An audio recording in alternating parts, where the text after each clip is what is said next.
ചോദ്യം മനസ്സിലായി, നല്ല ചോദ്യമാണ്. നാം സ്പിരിച്വൽ പാത്തിൽ ഡെവലപ്പ് ചെയ്യുമ്പോൾ മെറ്റീരിയലി ഡെവലപ്പ് ചെയ്യേണ്ടെന്ന് ഒരു സംസ്കൃതിയിലും പറഞ്ഞിട്ടില്ല. അത് തെറ്റായി മനുഷ്യർ മനസ്സിലാക്കി വെച്ചിട്ടുള്ള കാര്യമാണ്. പണം ഉണ്ടാകുക അതൊരു നല്ലതല്ല. പണം ഉണ്ടാകുന്നത് നല്ലതല്ല എങ്ങനെ നമുക്ക് ചിന്തിക്കാൻ പറ്റുക? നമ്മളൊരു സ്പിരിച്വൽ ബീയിങ് ആയിട്ട് ഉന്നതമായ പരിശീലനങ്ങൾ ചെയ്ത് ദൈവികമായ ബന്ധങ്ങളിലേക്ക് നാം കടന്നു പോകുമ്പോൾ പണം നമുക്ക് വേണ്ട, പണം ശരിയല്ല, പണമല്ല പ്രധാനം, സ്നേഹമാണ് പ്രധാനം. അതായത് അപ്പുറത്തെ വീട്ടുകാരൻ ഭക്ഷണം കഴിക്കാണ്ട് കുട്ടികൾക്ക് അരി വാങ്ങിച്ച് ഭക്ഷണം വാങ്ങിച്ച് കൊടുക്കാൻ പറ്റാണ്ട് കിടന്ന് വിഷമിക്കുമ്പോൾ അവരെ സ്നേഹം കൊണ്ട് നമുക്ക് അവരുടെ വയറ് നിറയ്ക്കാൻ പറ്റില്ല. നാം സ്പിരിച്വൽ പാത്തിൽ ഡെവലപ്പ് ചെയ്യുമ്പോൾ സമാനമായി നമുക്ക് മെറ്റീരിയൽ വെൽത്ത് നമുക്കുണ്ടായിരിക്കേണ്ടതാണ്. ആ ഉണ്ടാവാനായിട്ട് ആ റൂട്ടിങ് പ്രക്രിയയിൽ കൂടെ തന്നെ നമുക്ക് മെറ്റീരിയൽ വെൽത്ത്, സമ്പത്ത്, മറ്റുള്ളവരെ സഹായിക്കാൻ നമുക്കുണ്ടെങ്കിലാണ് നമ്മുടെ സ്പിരിച്വൽ പാത്ത് മുന്നോട്ട് പോകുള്ളൂ എന്നുള്ളത് തിരിച്ചറിയണം. അധികം ആളുകളുടെയും വിചാരം ഒരു സന്യാസം എന്നുള്ള തലത്തിലാണ്. സന്യാസം എന്നുള്ളത് ഏറ്റവും മികച്ചതായിട്ട് ജീവിക്കുക എന്നുള്ളതാണ്. ഏത് തലത്തിലാണോ നാം ഉയർന്നു പോകേണ്ടത്, ഏതിനെയാണോ നാം സാധന ചെയ്തുകൊണ്ടിരിക്കുന്നത്, അതിൽ മികച്ചതാവണമെങ്കിൽ നമുക്ക് സമ്പത്തും സൗകര്യങ്ങളും ഉണ്ടായിരിക്കണം. നമുക്ക് ഒന്നുമില്ലാതെ ഭക്ഷണം കഴിക്കാതെ വായു മാത്രം ഭക്ഷിച്ച് സന്തോഷവും സമാധാനത്തോടു കൂടി എപ്പോഴും ഈശ്വരഭജനം ചെയ്ത് ഇരിക്കുക എന്ന് പറയുന്നതിൽ സത്യമായ ഒരവസ്ഥയല്ല. നമുക്ക് വേണ്ടത് സമ്പത്ത്, അഭിവൃദ്ധി, നല്ല മികച്ച വാഹനങ്ങൾ, നല്ലൊരു വീട്, അതുപോലെയുള്ള എല്ലാ ഇൻഫ്രാസ്ട്രക്ചറും നമുക്കുണ്ടായിരിക്കുക എന്നുള്ളത് ഒരു റോൾ മോഡലും കൂടിയാണ്. അദ്ദേഹം വളരെ നന്മയുള്ള ആളാണ്, വളരെ സഹായം ചെയ്യുന്ന ആളാണ്. ലോകത്തിലുള്ള പല ഗുണപരമായ കാര്യങ്ങൾക്കും അദ്ദേഹം സഹായം ചെയ്യുന്നു. ബുദ്ധിമുട്ടുള്ള കുട്ടികൾക്ക് എൻഡോമെൻ്റ് ഏർപ്പെടുത്തി പഠിക്കാനുള്ള പൈസ കൊടുക്കുന്നു.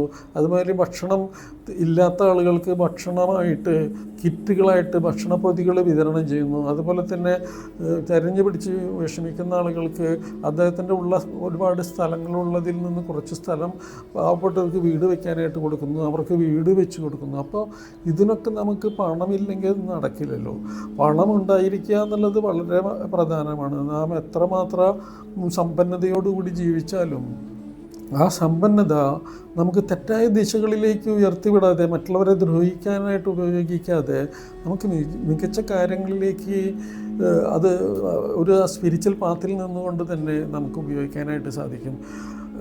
ആക്ച്വലി ഒരു സ്പിരിച്വൽ പാത്ത് എന്ന് പറയുമ്പോൾ വളരെ സമ്പുഷ്ടമായി, സമ്പന്നതയോടുകൂടി, സമാധാനമായി ഇരിക്കാൻ പറ്റുക. എന്നാലേ നമുക്ക് ഈശ്വരനിലേക്ക് എത്തിച്ചേരാനായിട്ട് സാധിക്കുള്ളൂ. ഈശ്വര ഭജനം സമാധാനത്തോടുകൂടി ചെയ്യാനായിട്ട് നമുക്ക് സാധിക്കുകയുള്ളൂ. അപ്പോൾ അതിന് വേണ്ട എങ്ങനെയാണ് നമുക്ക് ഈ സമ്പത്ത് ഉണ്ടാവുക എന്നുള്ളതാണ്. അതിന് വളരെ പ്രധാനപ്പെട്ട ഒരു കാര്യം നാം ശുദ്ധീകരിക്കുക എന്നുള്ളത്.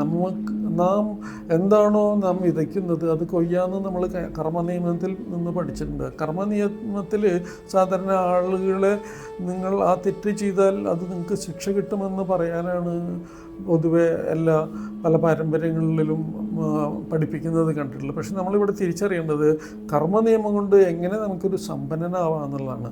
നാം വിതറുന്ന വിത്തുകളാണ് പല മടങ്ങായിട്ട് വളർന്നു വരികയും അത് കായ്ഫലങ്ങളായിട്ടും ഒരു വൃക്ഷത്തിൻ്റെ തൈ നട്ടാൽ അത് വളർന്നൊരു ചെടിയായി, അതൊരു മരമായി, അതൊരു വലിയ വടവൃക്ഷമായി, അതിൽ നിന്നും വിതറിപ്പോകുന്ന അല്ലെങ്കിൽ പരാഗണം നടക്കുന്ന അല്ലെങ്കിൽ അതിന് മറ്റുള്ള വൃക്ഷങ്ങളായി അത് വളർന്ന് ചുറ്റും വൃക്ഷങ്ങളായി വളർന്ന് അതൊരു വനമായിട്ട് മാറുന്നു എന്ന് നമുക്കറിയാം. അപ്പോൾ നമുക്ക് വേണ്ടത് നമുക്ക് ഉള്ളതിൽ നിന്നും കുറച്ച് ഭാഗം ഇല്ലാത്തവർക്ക് കൊടുക്കാനായിട്ട് തയ്യാറാവുക എന്നുള്ളതാണ് one of the biggest science in the prosperity. അതായത് കൊടുക്കുന്നവനെ, വിതയ്ക്കുന്നവനെ കൊയ്യാനായിട്ട് അർഹതയുള്ളൂ എന്നുള്ളത് നാം തിരിച്ചറിയണം. അപ്പോൾ നമുക്കുള്ളൊരു ഭാഗം നമുക്ക് ഇല്ലാത്തവനായിട്ട് മാറ്റിവെക്കണം. നമുക്ക് നമ്മുടെ ചുറ്റും നമ്മൾ എത്ര സമ്പന്നനാണെങ്കിലും നമുക്കത് സമ്പന്നതയുണ്ടെങ്കിലേ നമുക്കതുപോലെ കൊടുക്കാനായിട്ട് സാധിക്കുള്ളൂ. ഒരുമിച്ച് ഒരു സ്ഥലത്ത് കൊണ്ടുപോയി കംപ്ലീറ്റ് പൈസ ഡെപ്പോസിറ്റ് ചെയ്യുക എന്നുള്ള മിക്ക ആളുകളുടെയും ധാരണ നമുക്കുള്ള വരുമാനത്തിൽ നിന്ന് മാക്സിമം കൊണ്ടുപോയിട്ട് നമ്മളൊരു ശതമാനം കൊടുക്കുക, നമുക്ക് ദേവാലയത്തിന് കൊടുക്കുക എന്ന് നമ്മൾ പഠിച്ചിരിക്കുന്നത്.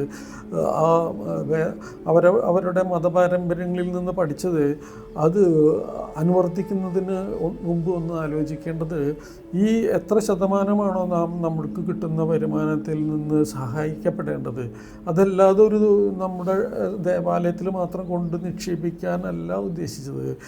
ഈ കർമ്മനിയമത്തിൻ്റെ അടിസ്ഥാനപരമായി നോക്കുമ്പോൾ നമുക്ക് നമ്മുടെ ബന്ധുജനങ്ങൾക്ക്, അച്ഛനും അമ്മയ്ക്ക്, സഹോദരി സഹോദരന്മാർ, അതുപോലെ തന്നെ നമുക്ക് വേണ്ടി ജോലി ചെയ്ത ആളുകൾ, ആ നാട്ടിലുള്ള വിഷമിക്കുന്ന ഇവർക്കൊക്കെ നാമുമായി പല ബന്ധങ്ങളുണ്ടായിരിക്കാം.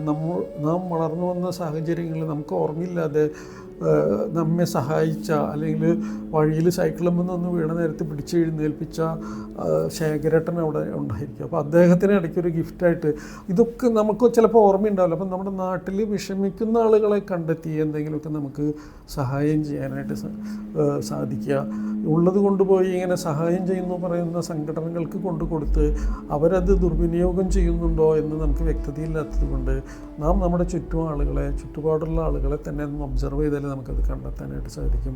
അപ്പോൾ പണം കൊടുത്താലേ പണം നമുക്ക് ലഭ്യമാകുള്ളൂ. പണം കൊടുത്ത് ബാങ്കിൽ കൊണ്ടിട്ടിട്ടോ അല്ലെങ്കിൽ ബിസിനസ്സിലിട്ടോ ഇരട്ടിപ്പിക്കുന്ന രീതികൾ, അതിൻ്റെ ബിസിനസ്സിലൊക്കെ നമുക്ക് ബിസിനസ് സത്യസന്ധമായി ചെയ്തുകൊണ്ട് അതിനെ ഡെവലപ്പ് ചെയ്യാം. മറിച്ച് ഇവിടെ നമുക്ക് കിട്ടുന്ന പണം ഒരാൾക്ക് കൊടുത്ത് അദ്ദേഹത്തിൽ നിന്ന് അത് പല മടങ്ങായി നമുക്ക് പിന്നീട് ആൾക്ക് വലിയ കാശ് വരുന്ന സമയത്ത് ആൾക്ക് വലിയ പൈസ വരാൻ സാധ്യതയുണ്ട്, അല്ലെങ്കിൽ വലിയ സമ്പന്നനാവാൻ സാധ്യതയുണ്ട്. അതുകൊണ്ട് അതിൽ നിന്ന് കിട്ടുമെന്നുള്ള ഉദ്ദേശത്തിലല്ല നാം കൊടുക്കേണ്ടത്. മനസ്സറിഞ്ഞ് ഹൃദയത്തിൽ ചേർത്തുകൊണ്ട് സന്തോഷത്തോടുകൂടി സ്നേഹത്തോടുകൂടി അത് കൈമാറാനായിട്ട് സഹായിക്കണം. അത് അദ്ദേഹത്തിൽ നിന്നല്ല നമുക്ക് തിരിച്ചു വരേണ്ടത്. നമുക്ക് ഒരു കുഴിച്ചിട്ട വിത്തിൽ നിന്ന് ആണ് വൃക്ഷമുണ്ടായതെങ്കിലും അതിലുള്ള കായ്ഫലങ്ങൾ ആ കുഴിച്ചിട്ട വിത്തിൽ നിന്നല്ല ഉണ്ടാവുന്നത്, അത് ആ വൃക്ഷത്തിൽ നിന്നാണ് ഉണ്ടാവേണ്ടത്. നാം ഇല്ലാത്തവന് കൊടുക്കുമ്പോൾ നമുക്ക് ഈ പ്രകൃതി തന്നെ ഒരു അനുഗ്രഹം ചെയ്ത് നമുക്ക് ധാരാളം ഫലങ്ങൾ തരുന്നു. അത് ഡിവൈഡ് ചെയ്തിട്ട് പല സെഗ്മെൻറ്റുകളായിട്ട് തിരിച്ചിട്ടാണ് നാം സഹായം ചെയ്യേണ്ടത്. സഹായം ചെയ്യുക, ഈ മെറ്റീരിയലൈസേഷനെ കുറിച്ച് തന്നെയാണ് ഞാൻ പറയുന്നത്. മെറ്റീരിയലൈസ് ചെയ്യണമെങ്കിൽ ഈ ദാനം ചെയ്യുന്നത് എപ്പോഴും നമുക്ക് അഭിവൃദ്ധി ഉണ്ടാക്കാനുള്ള ഒരു താക്കോലാണെന്ന് നാം അറിയണം.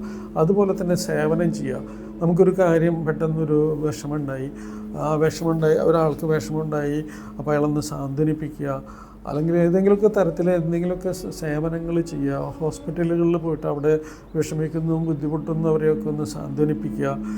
ഏതെങ്കിലും ആഴ്ചയിലൊരു ദിവസമൊക്കെ പോയി അങ്ങനെ ഒരു സന്ദർഭം ഉണ്ടാവുക. അതുപോലെ തന്നെ സ്പിരിച്വൽ ടീച്ചിങ്സ് നടത്തുക, ഹീലിംഗ് ചെയ്യുക. അതിൽ കൂടെ നാം ചെയ്യുന്ന ഇതൊക്കെ സേവനമായിട്ട് തന്നെ കാണും. നമുക്കതിനൊരു ഫീസ് വാങ്ങിക്കുന്നുണ്ടെങ്കിലും അവിടെ അവർക്കൊരു വലിയൊരു അമൂല്യമായ ഹീലിംഗ് നമുക്ക് ലഭ്യമാക്കാൻ സഹായിക്കുമ്പോൾ ഇതൊക്കെ ഒരു സേവനമായിട്ട് കണക്കാക്കപ്പെടും.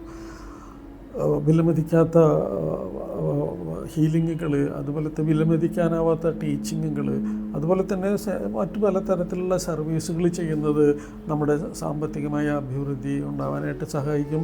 പിന്നെ ഈ സ്പിരിച്വൽ സാധനങ്ങളിൽ കൂടെ മുന്നേറുന്ന ഒരാളാണെങ്കിൽ അഭിവൃദ്ധി ഉണ്ടാവുക എന്ന് മാത്രമല്ല, അഭിവൃദ്ധി ഉണ്ടാവാനുള്ള കോൺഫിഡൻസ്, അല്ലെങ്കിൽ അതിനൊരു രിച്ച അവബോധം, ഇനിയും എനിക്ക് ആളുകൾക്ക് ധാരാളം കൊടുക്കാനായിട്ട്, എൻ്റെ ചുറ്റുപാടുകളുള്ള ആളുകൾക്ക് ധാരാളം, എൻ്റെ വീട്ടുകാർക്കും ചുറ്റുപാടുമുള്ള ആളുകൾക്ക് ധാരാളം കൊടുക്കാൻ എനിക്ക് അവസരമുണ്ടാകണമെന്ന് ആഗ്രഹിക്കുന്നതും അതിനൊരു ഇച്ഛാശക്തിയോടുകൂടി ഒരു തടസ്സമില്ലാതെ അത് പ്രവർത്തിക്കാൻ സാധിക്കുന്നതും വളരെ പ്രധാനമാണ്. നമ്മുടെ ഉള്ളിൽ ചെറുപ്പത്തിലേ കേട്ട് ശീലിച്ച പഴകിയ പല ചിന്തകളുടെയും ശബ്ദങ്ങളുടെയും മറ്റുള്ളവരാൽ നാം അറിഞ്ഞിരുന്ന നീ സ്വപ്നം കാണരുത്, അല്ലെങ്കിൽ നീ അങ്ങനെ ആവരുത്, ഇങ്ങനെ ആവരുത് എന്നൊക്കെ പറഞ്ഞ് ചെറുപ്പത്തിലേ നാം പഠിച്ചു വന്ന, അതുകൊണ്ട് തന്നെ നമ്മുടെ ഉള്ളിലുള്ള ഒരു കോൺഫിഡൻസ് ലെവൽ പലതിലും കുറഞ്ഞു പോകാൻ സാധ്യതയുണ്ട്. നമ്മുടെ ഉള്ളിലുള്ള വീക്ക്നെസ്സുകളാണ് അത്. ചെറുപ്പത്തിൽ ചെറുപ്പത്തിലേ നമ്മൾ കേട്ട് ശീലിച്ച് അത് നടക്കില്ല, അത് നടക്കാനായിട്ട് സാധ്യതയില്ല, ഇത് ചെയ്യാനായിട്ട് പാടില്ല, ഇങ്ങനെയൊക്കെ കേട്ടുള്ളതിൽ നിന്നും മാറി ശരിയായിട്ടുള്ള കാര്യങ്ങളെ വളരെ കോൺഫിഡൻസോട് കൂടി ഒരു പോവർട്ടി കോൺഷ്യസ്നെസ്, അത് നടക്കാത്ത കാര്യമാണെന്നുള്ള ചിന്ത മാറ്റാനുള്ള ശക്തി വേണമെങ്കിൽ നമുക്ക് സ്പിരിച്വൽ കണ്ടക്ടിവിറ്റി വേണമെന്നുള്ള കാര്യത്തിൽ ഒരു തർക്കമില്ല. അപ്പോൾ സ്പിരിച്വൽ ബോധത്തിലേക്ക് നാം ലയിക്കുമ്പോൾ അത് ലയിക്കാനായിട്ട് നമ്മുടെ ഉള്ളിൽ പ്യൂരിഫിക്കേഷൻ വേണം. ഈ പ്യൂരിഫിക്കേഷൻ നാം ചെയ്തുകൊണ്ടിരിക്കുമ്പോൾ നമ്മുടെ ഉള്ളിലുള്ള ഈ പോവർട്ടി കോൺഷ്യസ്നെസ്, അതുപോലെ തന്നെ അത് പറ്റില്ല, എന്നെക്കൊണ്ട് പറ്റില്ല എന്നുള്ള തോന്നലുകളൊക്കെ എലിമിനേറ്റ് ചെയ്യപ്പെടും. അപ്പോൾ ഈ സർവീസ് ആൻഡ് ടൈത്തിങ് വളരെ പ്രധാനമാണ്. സംഭാവന കൊടുക്കുക, അർഹിക്കുന്നവർക്ക് കൊടുക്കുക, അത് വളരെ പ്രധാനമാണ്. അർഹിക്കുന്നവരെ സഹായിക്കുക, പണമായും മറ്റുള്ള രീതികളിലായിട്ട്. അപ്പോൾ നമുക്ക് സമ്പന്നതയുണ്ടെങ്കിൽ നമുക്ക് സ്പിരിച്വൽ പാത്ത് മികച്ചതാക്കാനായിട്ട് സാധിക്കുമെന്ന് നാം തിരിച്ചറിയണം. നിങ്ങൾക്ക് എവർക്കും മഹാത്മാ ചോവാക്കോക്സിയുടെ യോഗ പ്രാണവിധിയിലേക്ക് സ്വാഗതം. ഇത് പഠിച്ച് പല വൈശിഷ്ടമായ തരത്തിലുള്ള വ്യത്യസ്തമായ ഡയമെൻഷൻ ഓപ്പൺ ചെയ്യപ്പെടുന്ന കോഴ്സുകളാണ് അദ്ദേഹം തയ്യാറാക്കിയുള്ളത്. ഒട്ടനവധി കോഴ്സുകളുണ്ട്. ഇത് ഒരു ഫൗണ്ടേഷൻ്റെ കീഴിലാണ് ഇതൊക്കെ പരിശീലിപ്പിക്കപ്പെടുന്നത്. അത് ലോകം മുഴുവനും അത് പരന്നു കിടക്കുന്നു. നിങ്ങൾക്കതിൻ്റെ ഭാഗമാകാനായിട്ട് സർവേശ്വരൻ്റെ അനുഗ്രഹമുണ്ടാകട്ടെ, ഗുരുക്കന്മാരുടെ അനുഗ്രഹമുണ്ടാകട്ടെ, സ്നേഹമുണ്ടാകട്ടെ. Thank you. നമസ്തേ രഞ്ജിത്ത്.